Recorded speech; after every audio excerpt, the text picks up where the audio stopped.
Hello, you are listening to Trump Republic Radio. It is July 20th, 2017. I am Enzo Quesada, and as always, I'm joined by my co-host, Bobby Hester. Hello, everyone. This week, for our Midweek mini podcast, we decided to do over a very, very important subject, which is the wall. We wanted to talk about how much progress we have on the wall currently, and where we're looking to be, examples of how walls do work, because that's an important thing people can come back at you with. What are some other things that we are going to get into, Bobby? We're also going to look at some of the current designs that are being built for prototypes, as well as how it's going to save us money, as you said, why we need it, and how we're going to end up paying for it. Yes. So let's get into, to begin with, where we currently are with the wall progress. So we know currently that there are prototype walls being built in San Diego, up to 8, but at least 4 different wall prototypes are being tested right now. And we also just recently, last week, we got the funding for the wall from the House Committee. Right. The House Appropriations Committee approved $1.6 billion in funding for next year's budget towards the construction of a border wall, which fully met the White House's request for 2018. So it completely fully met it. So we have enough to start, and we're already preparing to start. We have a thing here on the Army Corps. Actually, this was just yesterday, I believe, they came out with this news. The Army Corps are beginning work on pre-construction for the border wall as we speak. Yeah, and where was that at? Did it actually say the location? They're testing it near San Diego, El Paso, the Rio Grande Valley, and are there some others? Yeah, it says San Diego, New Mexico, Rio Grande Valley, El Paso, and Calexico, California is where it says that the Army Corps of Engineers is testing soil samples and whatnot. Which, we were looking prior to doing the show, the 2 biggest places that have problems with illegal immigration are the San Diego area and the Rio Grande Valley here in Texas.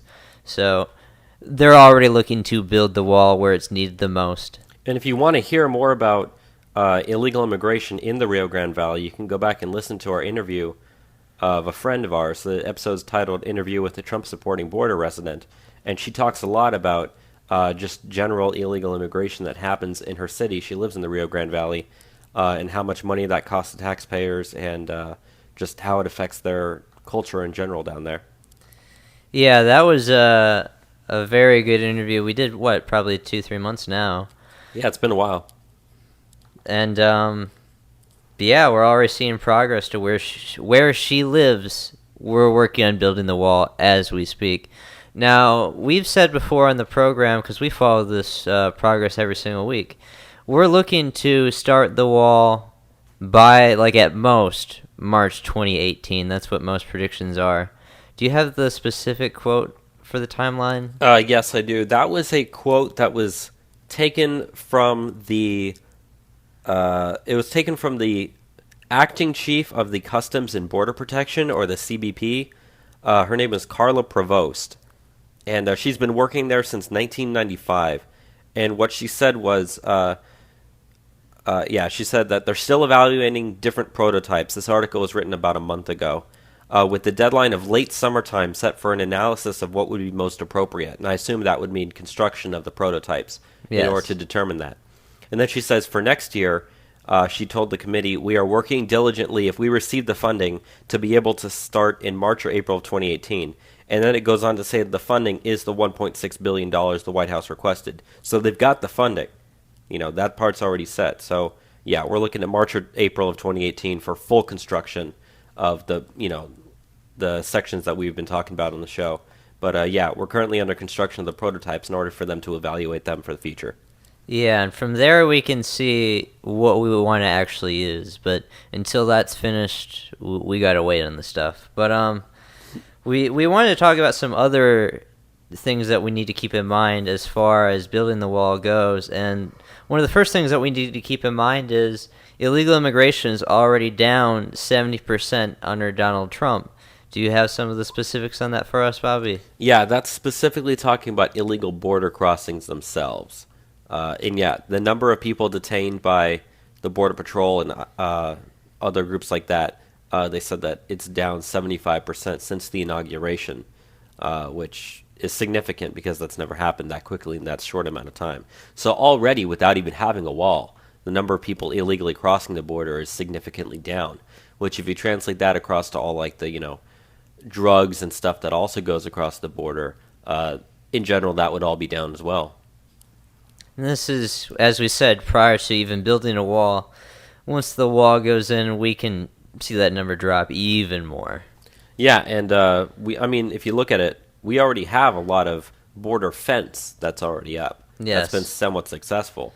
But even that doesn't stop everything. But actually putting in the wall with the different specifications, which we're going to go into here in a few minutes, as to what the Border Patrol themselves even wants to see from the wall, it's going to be much, much better. Now, you said that we have fences already. Most of these fences, we have around 700 miles of fence currently along the southern border with Mexico. The border is nearly 2,000 miles. It's 1,900 miles, pretty much. 1,900 miles. So most of this was constructed under the Secure Fence Act of 2006, signed under George W. Bush. A lot of this was also built under Barack Obama. But these fences, they constitute so many different things. They can be wire, mesh fences, chain link, post and rail, sheet piling, concrete barriers. And you add on top of that, we also have what they call the digital wall, which is we have along our southern border around 8,000 cameras which are monitoring the south as far as people coming through. And on top of that, we have 11,000 underground sensors, 107 aircraft, 8 drones, and 175 mobile surveillance units and 84 boats, all dedicated to the southern border. So we have a lot of resources there. People don't realize that already. So, and the thing is, we don't have to replace all these fences. If these fences are good to where they need it to be, we don't have to build a wall there. It's not like a one-size-fits-all thing about this wall. It's not going to be the same in every single area. And which is why the prototypes are important to test out, because they're going to be in different parts of the country. And not only that, a lot of people have this preconceived notion that we're going to be building the wall in every single mile of the southern border. And that was never Trump's intention. If you even look back at his speeches from last year, he even called that out, and he said, that's not my intention. Yeah, we went to 2 of his rallies where he talked about it in both of them. Yeah, and he said, we're going to focus on the several hundred miles here and there. That's where it's most needed, where the Border Patrol says we want it here more than anything else. Because, as he was saying in one of his speeches, a lot of the southern border, a wall is not necessary. A lot of it's impassable. I always use the example that I've been using. If you go to Big Bend National Park down in Texas, there is a cliff that's about 1,000 feet tall with the river directly in front of it. There are hardly any border crossings at all that happen there. It's physically impossible to do so. So portions like that, you have stuff like that here and there across the border. You don't need a wall. So, like we said, we're going to focus on the several hundred miles where it's most necessary. And it was on one of the Sunday shows, I believe a month ago back, because during the immigration segment, we had on some quotes from this guy that was an insider in the Beltway talking about, the wall, and he said, if you had 100 miles of well-placed wall, that alone would significantly drop the illegal immigration in the United States, because there's a lot more higher traffic areas to certain areas than others, the biggest 2 being San Diego and the Rio Grande Valley. But should we get into some other examples of border walls and fences that we're going to get into? Yeah, let's do that. So, one of the things people always say is walls don't work. Walls don't work. You can't do it. People are going to find a way. And what we like to say is there's plenty of examples where these things do work. Now, the first one that we wanted to talk about was the Hungarian border barrier. They call it the Hungarian border barrier. Yes. And it is along Hungary's border with Serbia and Croatia. Now, do you have the specifics on that, Bobby? I do, and this was probably one of the most shocking numbers when I was looking this up. They said that before the construction of their border barrier down there, it's pretty much a fence, not really a wall, but all things considered, it's still a border barrier. They were having roughly 4,500 migrants crossing into their country per day. And after construction was completed, that number dropped down to only 15 to 20. So 4,500 down to 15 to 20 per day, just because they put a fence up and started monitoring it. So yeah, they put up a physical barrier and it worked. It did its job. Yes. Thousands of migrants invading your country, down to only 15. Very manageable. Very. And, there's the other example that a lot of people like to use is Israel. They have multiple barriers, physical barriers on their borders. They got one with the West Bank, and they got one with Egypt, and we're going to go over both. But first we're going to talk about the one with Egypt. Now, this one was designed to stop illegal immigration. And they said that before they put it up, in the first half of 2012, the first 6 months, from January to June, they had 10,000 people cross their border illegally from Egypt into Israel. After they completed it, in the first half of 2013, they only had 35. So that's almost more significant than Hungary's border barrier that they have with Serbia and Croatia. Going from 10,000 in a 6-month period to only 35 in a 6-month period 1 year later. This is how strong a deterrent factor physical barriers are. Numbers in the thousands drop to the tens. Mm-hmm. And the other barrier that we wanted to talk about was Israel's border wall that they have in the West Bank. Now, this one wasn't exactly designed to stop illegal immigration, but what it was designed to do was reduce suicide bombings in the area. And they said that, and this one was completed about 15 or so years ago. So this one's Around been up for a while. 99, yeah. 2000. They said it was actually about 2003. 2003? Yeah, but they said that there were 73 suicide bombings from 2000 to July of 2003 when it was completed. And from August of 2003 until 2006, there were only 12 more that were done. So that shows you that... That's a fraction of what it used to be. Yeah, that's only about maybe not even a third, not even a third, less than a fifth of the number of suicide bombings, in the same 2.5 year period as the one before it, simply because they put a barrier up. And then they don't have to worry about it. The barrier's there forever.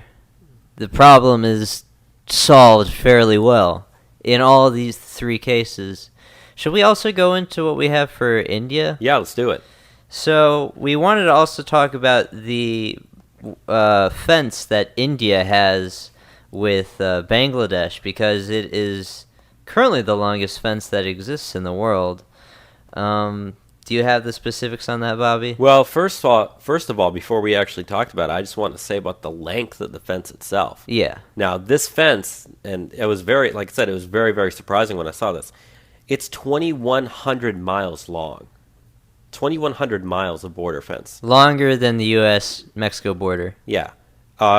It's actually, about 1,800 kilometers long. So, you can adjust that yourself. But actually, that's the border that they have with Nepal. So, but we're talking specifically about the Bangladeshi one. Yes. And that's exactly correct. It's about 4,000 kilometers long on their border. They put it up for the exact same reasons, stop immigration. They have a lot of problems with militants as well. Now, you can say that the U.S. has a lot of problems with cartels that are moving drugs across the border, which we're going to get to that a little bit later as well. But that being said, it's been pretty successful since they put it up. And they put it up back in the 1980s. So this is something that they've been successful for nearly 25, 30 years at this point. This fence has been around for quite a while. They never mention it when we're talking about building a wall, border walls. But there's plenty of examples where people have used physical imposing walls or fences to reduce the flow of people through, and it works very well. Yeah. So it's not absurd that we want this for the United States. And the India-Bangladesh border wall that they have there, they got 277 kilometers of floodlights that have been completed on there. So it's not like they just put this thing up. Like, they're actively monitoring as well, and that's part of the point. Like, the U.S. is going to be actively monitoring the wall as well, as we, kind of as we are right now.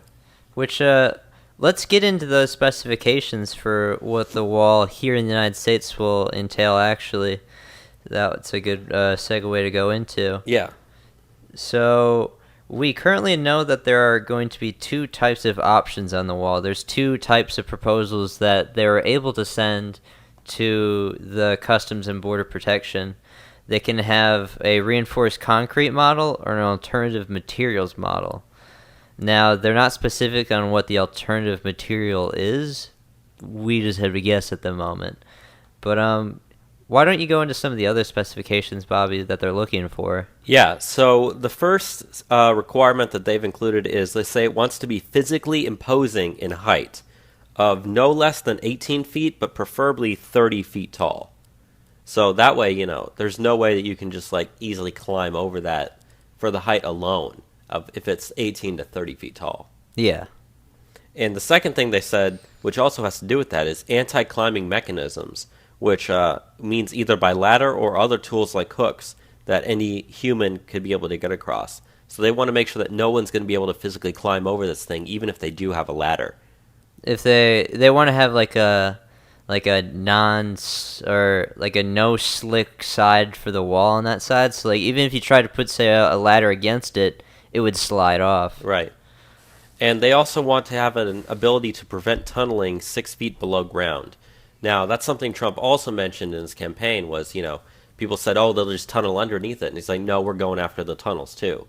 And most tunnels that do go under the border aren't that shallow from under the surface. So if you're, physically digging this thing 6 feet below ground all the way along, you're going to solidify that, put concrete down there.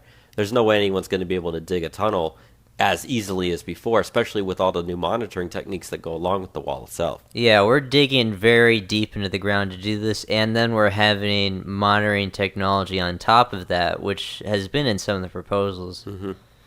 And there's a few more things, but one of them is, that says, for breaches to the wall, which means using building or cutting tools or torches, they say they want it to take at least 1 hour in the concrete designs and 30 minutes in the other designs.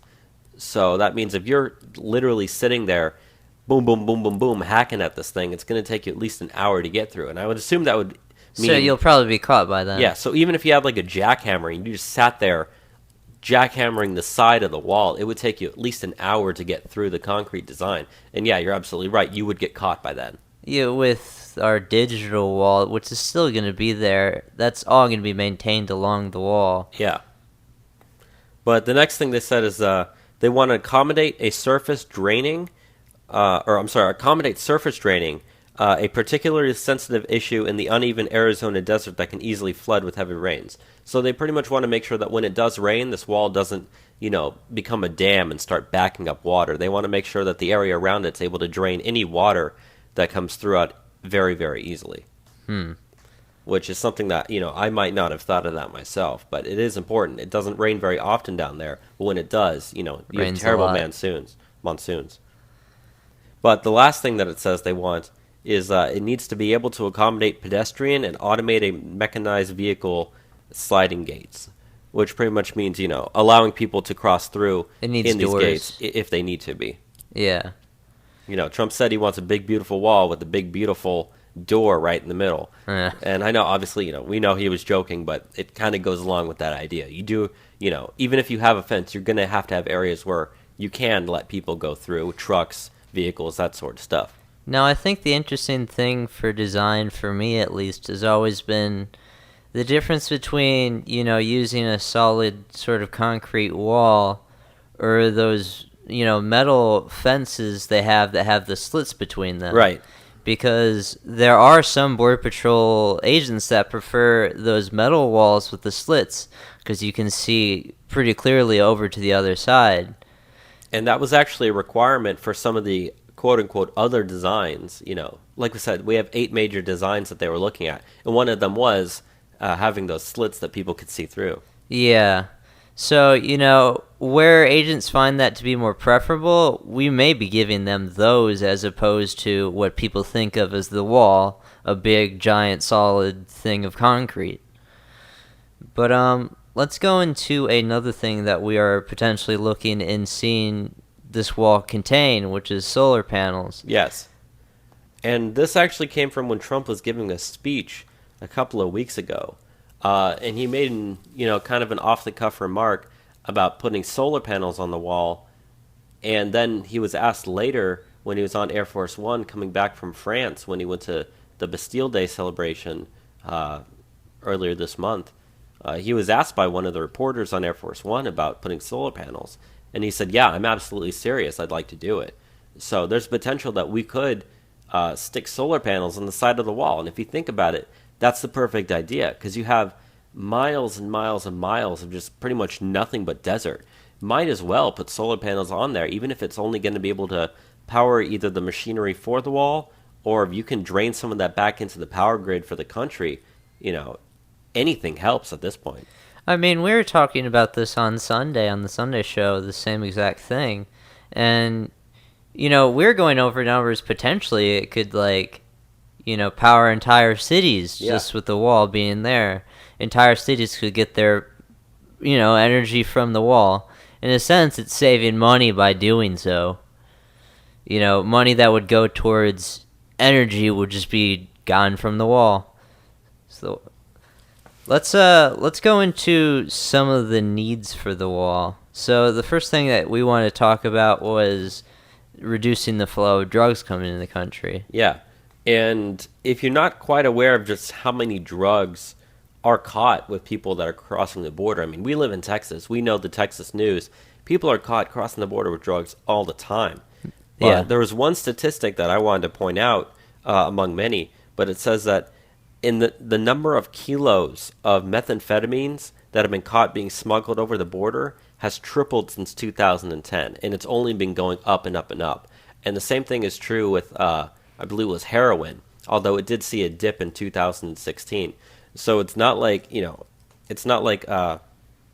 number of drugs is slowly going down. No, the number of drugs crossing the border has been going up, and that's why it's such a big problem. Yeah. And, it brings into another thing. A reason why we want the wall is because we want to reduce crime. Right.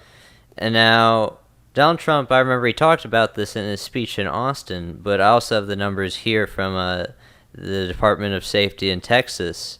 Between June 1st, 2011 to June 30th, 2017, there have been over 225,000 criminal aliens that have gone into local Texas jails. Wow. That's a lot of people committing crime. Yeah. That's a lot of people committing crime, and I don't really want that. I thought they don't commit any crime, though. Details. But, yeah, I think that alone, just as someone that lives along the border, is enough justification for wanting a goddamn wall. Yeah. And obviously, like we said, the next thing we're going to say was reducing the flow of illegal aliens into the country. And I'm very, very happy. Don't get me wrong. I'm ecstatic about the fact that illegal border crossings are down 75% since the inauguration. But that being said, there are still people crossing the border. And yeah, putting up the wall is not going to stop everything, but it sure deters it already. I mean, people are already, we've seen articles of people that are reconsidering even coming to the United States illegally simply because of this. I was reading an article earlier this week. Now, I forget where I was reading it on, but it was about Honduran human smugglers. Now, prior to Trump, these guys in these villages that were human smugglers were getting out maybe 50 people a day, 100 people a day. Now they're doing like 3 or 4 a day. Like, the market to do this stuff has completely dropped since Trump has become president. The second that this wall is built, they're not going to try anymore. Nope. Okay? You have to admit this wall is going to be hard. Me and you, we've seen some of the proposals and how they think that they're going to do this. And we've already approved the increase in Border Patrol agents. What is it, like 10,000 or so? Yeah, there's an article that we were talking about, and we're going to be going over it in this Sunday's program. ICE is hiring 10,000 more agents and sending them all to sanctuary cities. Yeah. But there has been a significant increase in the amount of Border Patrol agents as well. And you look at how these prototypes usually work, there's always like a road next to the wall. So people think that the wall is just going to sit there by itself. No, it's not. These guys are going to be patrolling the wall all the time.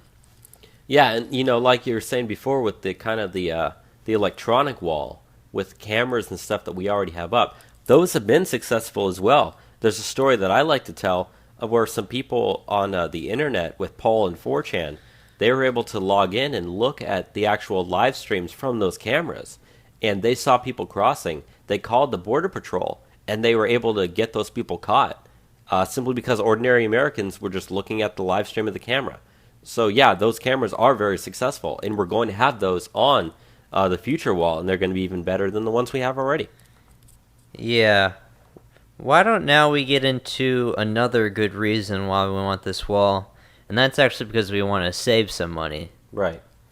So if you don't know, the cost of illegal immigration is $113 billion per year in this country.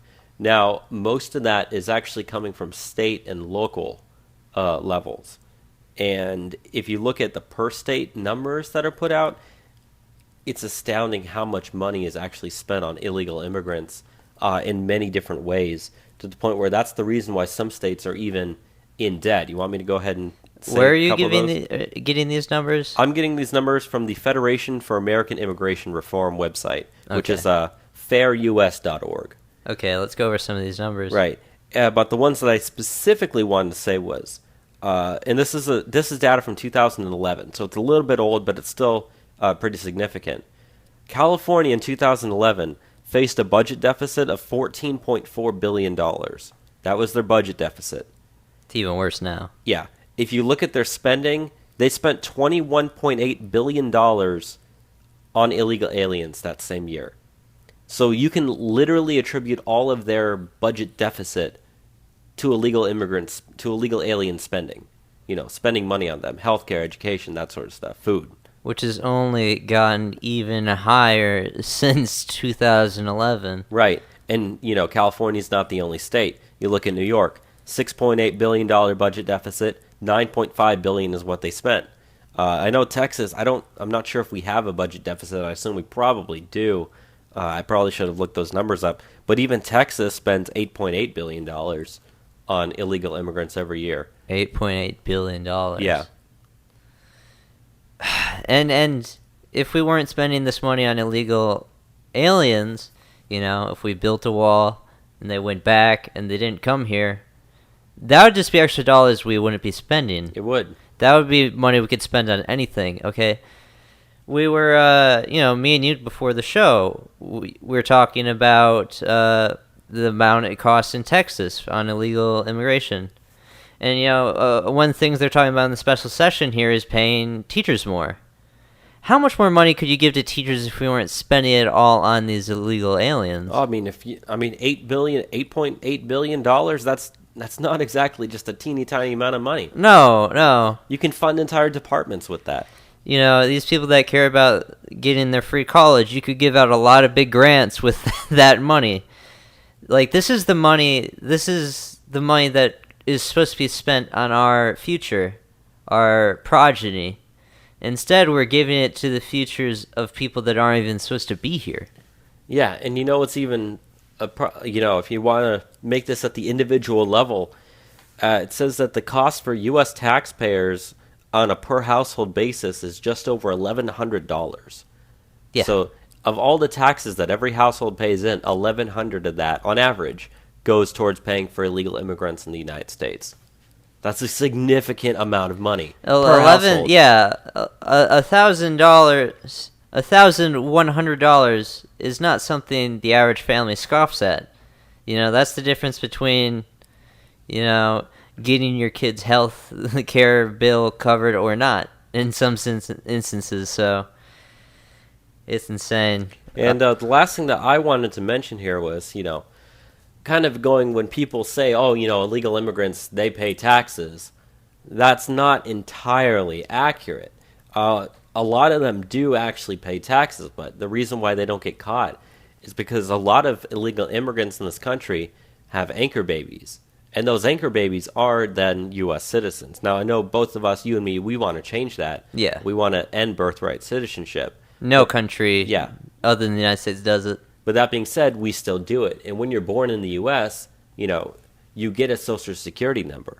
And you get access to benefits and stuff like that. And if you live in a state that's a sanctuary state or a sanctuary city, it's so much easier to get away with this stuff because you don't have to worry about deportation. But that being said, what these people do is, a lot of, if they have a kid, or better yet, if they're living with someone in their family who is legal, which a lot of times does happen, they'll use that person's name and Social Security number on their income taxes so that when they file it as a joint return as like a family, that stuff goes through and it doesn't get caught a lot of times. And or what they'll do is they'll file it for certain sections where they will actually get money in return, not just an income tax return, but get literally paid by the U.S. Treasury. And that's not just illegal immigrants to do that. There's a lot of welfare fraud that goes along with there too. But that being said, it still exists in the same form. So they're receiving money back when they're not even supposed to be here. Yeah, and when you consider a lot of food programs that we have, welfare programs, Medicaid programs, they're getting a lot of food paid for. They're getting education paid for. They're getting their health care paid for. All at the whim of the United States taxpayer, who has to pay this stuff mostly out of pocket for the rest of the time. And another way they do it in addition to using an anchor baby is they'll steal Social Security numbers. Yeah. Identity theft is a big problem. It's a very bad crime. You're taking someone's entire existence pretty much financially, and you can just apply to a loan once you have someone's identity. But there's plenty of cases where illegal aliens are using stolen identities. And oftentimes there are multiple illegal aliens using the same stolen identity. So it's really hard to even track this stuff, but it's not like their tax dollars that they're paying in is even that much to begin with. No, it's not. But that being said, for those that do pay taxes, more money is given out than is taken in by them still. That's so it's irrelevant. So it is completely irrelevant at that. There's still a net loss, all of them. So since we're talking about net gains and net losses, why don't we get into probably the biggest contentious issue with this border wall, which is funding it. Yes. So what are the current estimates for the cost of this wall? The current estimates for the cost of the wall range anywhere from about 20 to $25 billion. Yeah, and most that's around total. there. Now, there was one Democrat Party report that said it was going to be 65, but they made the mistake of taking the 20 to 25, dividing that on a per mile basis, and then expanding that down to the full 2,000 miles of the border, which we're not doing. That's not what we're doing. We're not doing that. So they're intentionally misleading by overestimating the cost. Whereas if you look at just the several hundred miles that Trump wants to focus on, 20 to 25 billion, which if you look at the entire United States budget for a year, that's nothing. But even then, you don't have to pay for the entire thing at one time. Pay for sections at a time, as you need it, pay for it as you need it, pay for it, and build it. Which we already have money down to do. Yeah, We're that's what I said. It.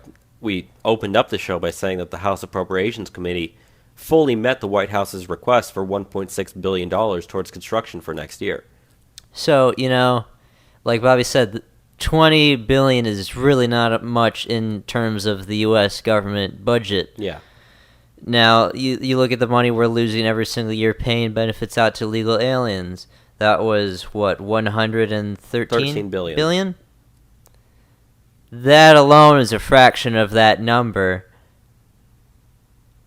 You think that just on its face, this would be something worthwhile to do to most people, just in money saving terms.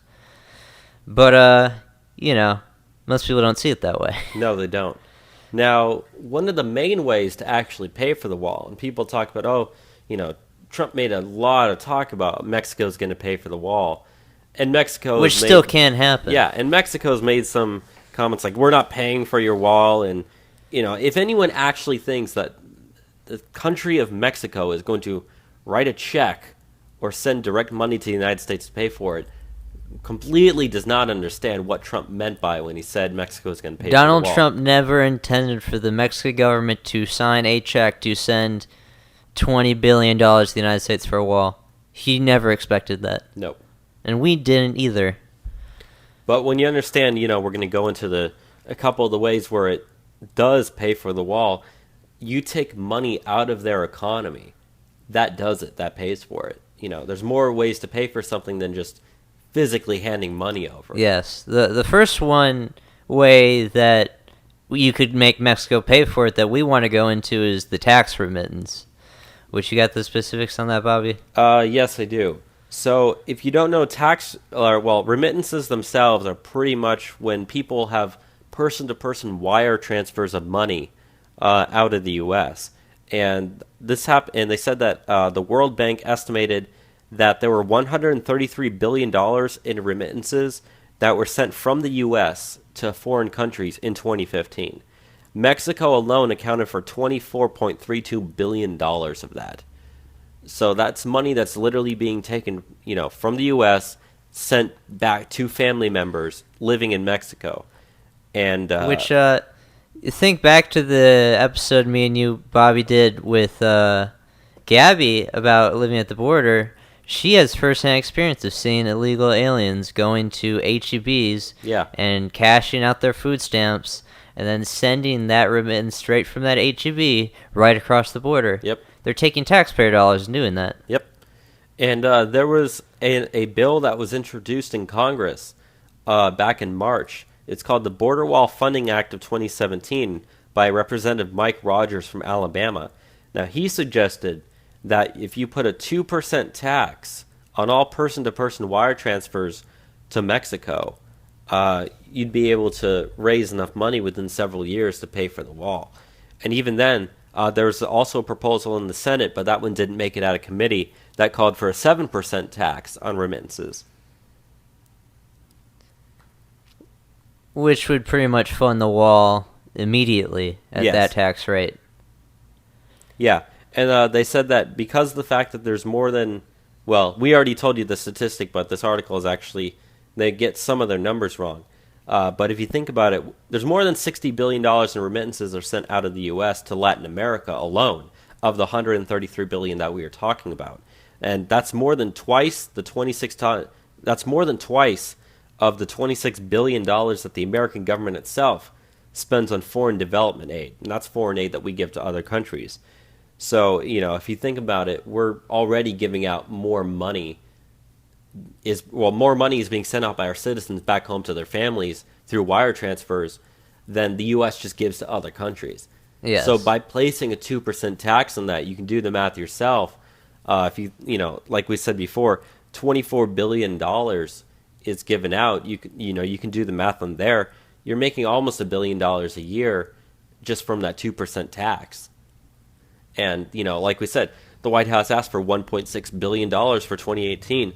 You suddenly fund even half of that with tax remittances. That's money that's being taken out of the Mexico's economy, and suddenly it works. Yeah. Which, that action alone pays for the wall. That's just one way that we could do it. And I'm going to give you another way that we can do this. Now, the other way that we can do this, which has been much talked about, is the potential of using either a border tariff or what we would call a border adjustment. Now, I'm going to go over the adjustment first because it's more likely to happen. Okay.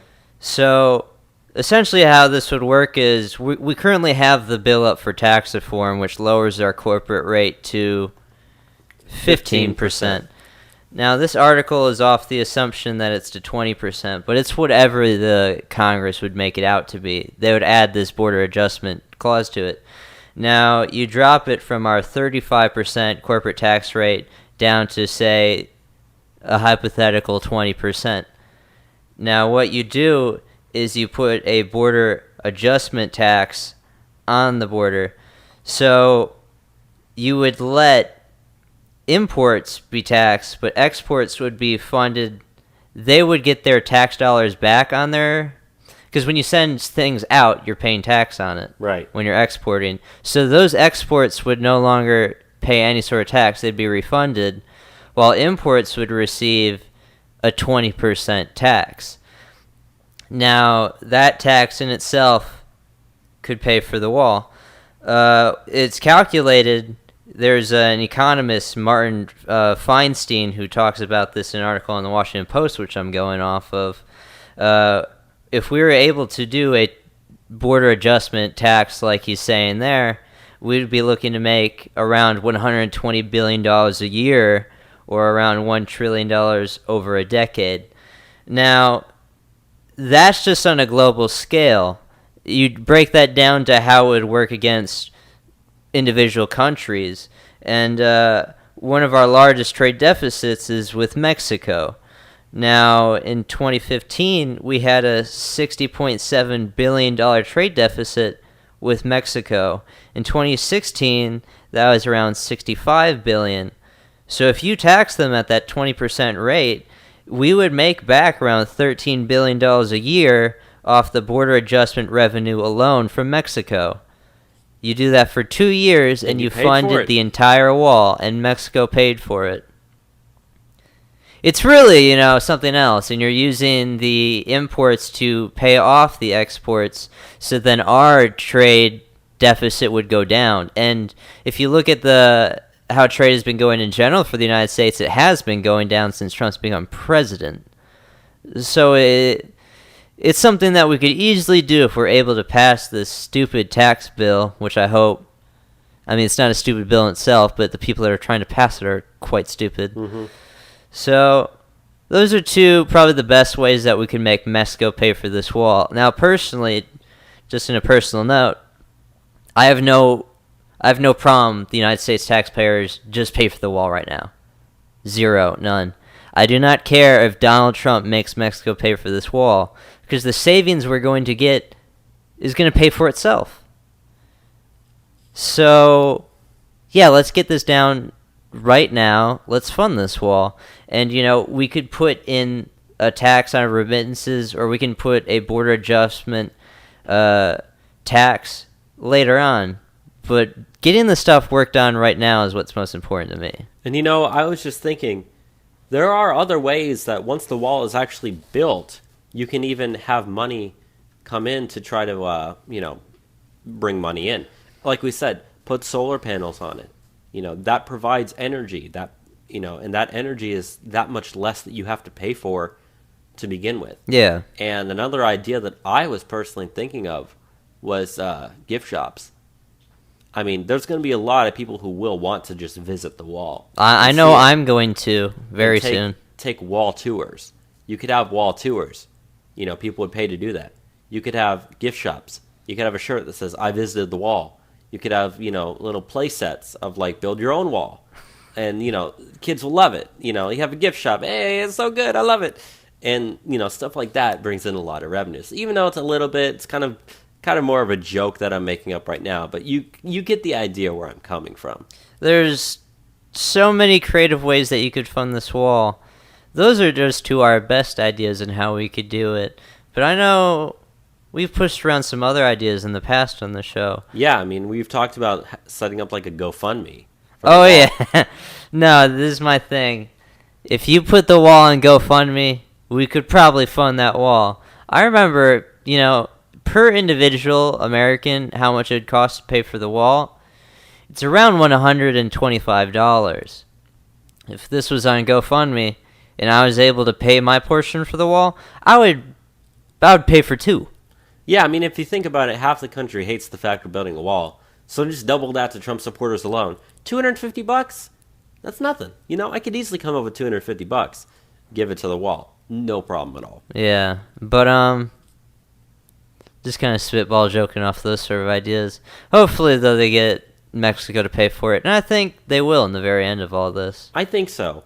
Mexico paying for it, you should probably we should probably be using the technical term Mexico is going to repay us for it, which either way that they do pay for it. Even if you upfront the money and they pay you back later, they've still paid for it. Yeah. Uh, we are at the end of our thing as far as stuff we were looking at. Are there any other things about the wall you want to say before we close out? Well, the last thing I wanted to say was kind of going back to one of the things Trump was talking about when he said he wants to make the wall beautiful. And I've kind of had this idea in my head that what I would like to see is murals all over the wall. And Murals. you could get a lot of like art students and stuff, give them like 10-foot, 15-foot sections. Say, I'd like you to design a pretty mural. And people could do it. And, it's, I'm my old libertarian days, I wouldn't be the biggest fan of like public works projects, but the wall is going to be the biggest public works project of our time. Yes. And so you might as well make it look good. And I want a good looking wall. I think it's kind of a connection to what I wanted to say for my last thing on the wall, maybe talk about, is just how much backlash this wall is going to get once we start really getting into the swing of things.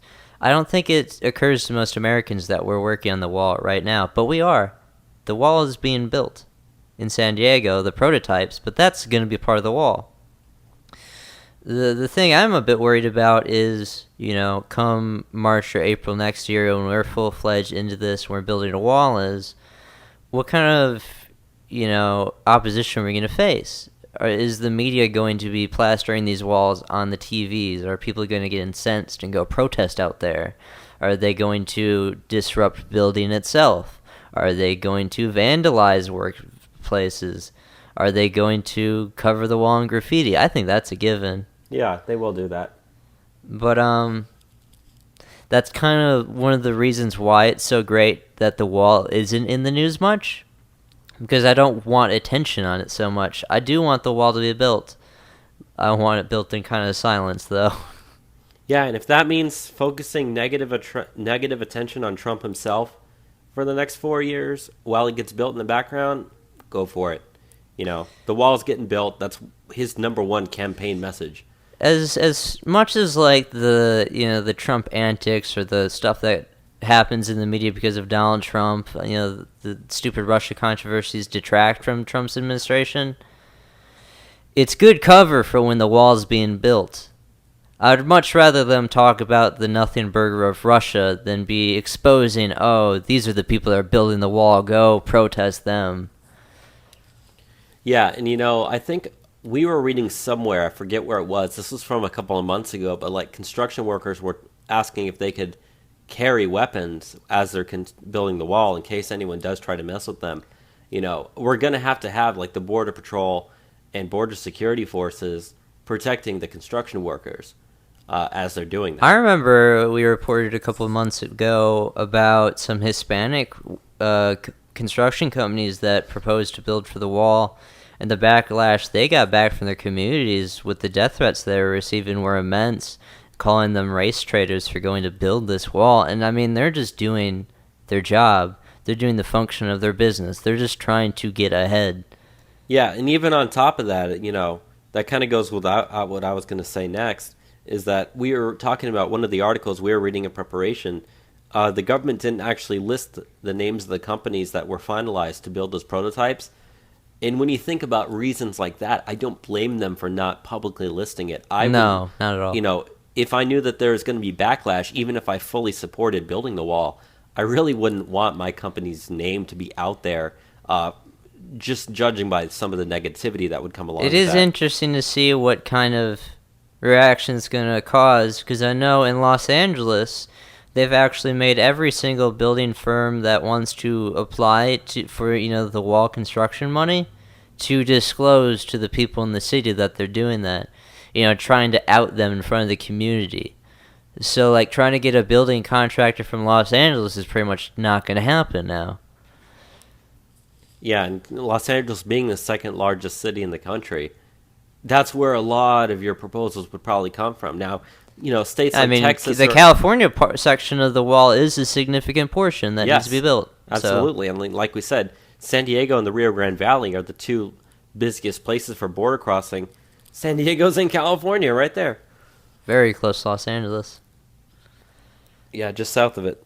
So, yeah, I'm interested to see what happens with that. Hopefully nothing too bad happens, but I do imagine that there's going to be some really stupid activist things happening during the course of the wall's construction. When do you think the wall, one, is going to start construction, but two, when do you think we're going to finish it? I personally think that, once these prototypes are finished, which, although technically the wall is under construction, they are not saying that that's part of the real quote-unquote construction of the wall. But if I was to say, just out of, my educated guess, I would probably think they would start almost directly on time with the March or April, if not maybe around February or so. But I think the potential of doing this thing ahead of schedule is very likely. Yeah, I mean, I do believe that they will finish it ahead of schedule, but I believe they will start on schedule. That's my personal belief. But do you think it will be in construction still past the 2020 election? If I had to be perfectly honest, I would say yes. I think so. I think so as well. I think the major portions of it will be completed by then, but there will be some sections that will still have construction going on. I think because if Donald Trump isn't able to start building a wall, which I think is going to happen at this point, yeah, there's no way he wins re-election in 2020. You cannot be the wall president and not have any sort of substantial progress on the wall. Now, how much progress he has by 2020, that will be a big determining factor if he can get re-elected. If there is an actual wall he can point to and say, look, American people, I am building this wall. It's right there. You can go visit it. Yeah, he can say, here's the wall. Here's statistics to show you that it's been working.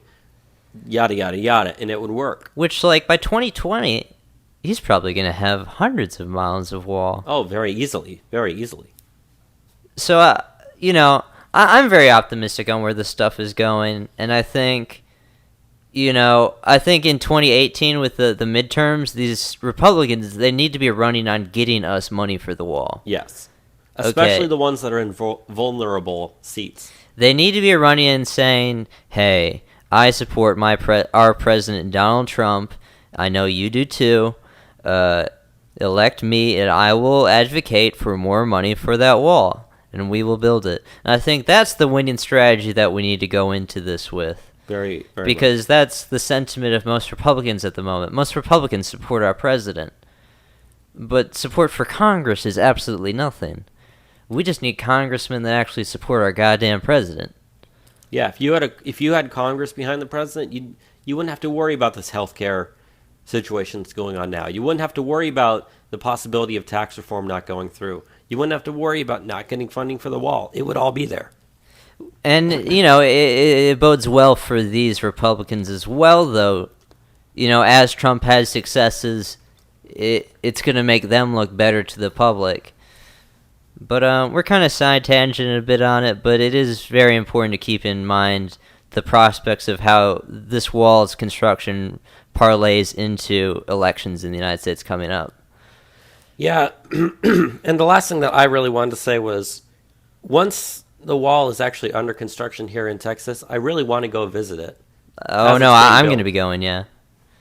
Probably the El Paso one, for me. I think so. But, sorry, I had to cough. I know our friend Chris, who we have on the show before, he was making a joke before that he wants to have his wedding at the wall. Gonna have a gay wedding at the wall? The gay wedding at the wall, and, ICE can deport some people as his wedding present. But, yeah, I like having jokes in these shows, so. It's all good, Bobby. I don't have anything else to say, though. I thought that we've gotten through quite a lot in a little under an hour, maybe 55 minutes. Okay.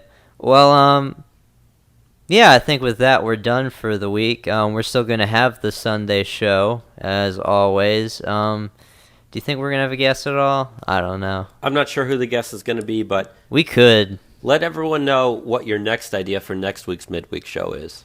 Okay, so next week, we are planning on doing a midweek mini podcast on the Russian narrative, the Russian conspiracy, the whole Russian collusion thing with Donald Trump. We're going to go from the very beginning of this stuff. We're going to track it down the entire way of how we've gotten from, prior to this election, Donald Trump is just running for president, to where you have a good third of the country believes that Donald Trump is a puppet of Vladimir Putin, despite all the things that he does foreign policy-wise that pisses off Vladimir Putin. But, so that's going to be a doozy, and I think we're going to have Cameron on to do that show. Yeah, he expressed that he wanted to be on that. So, if you remember Cameron Cutrone, who was on the last episode, The Rock 2020 for the Sunday show, he'll likely be on to do that show. So, stay tuned for that one, because I know that's a can of worms to open. We'll open them all for you. And the last thing I was going to say is, we would love to hear from you. You're all dedicated listeners. We love you very much.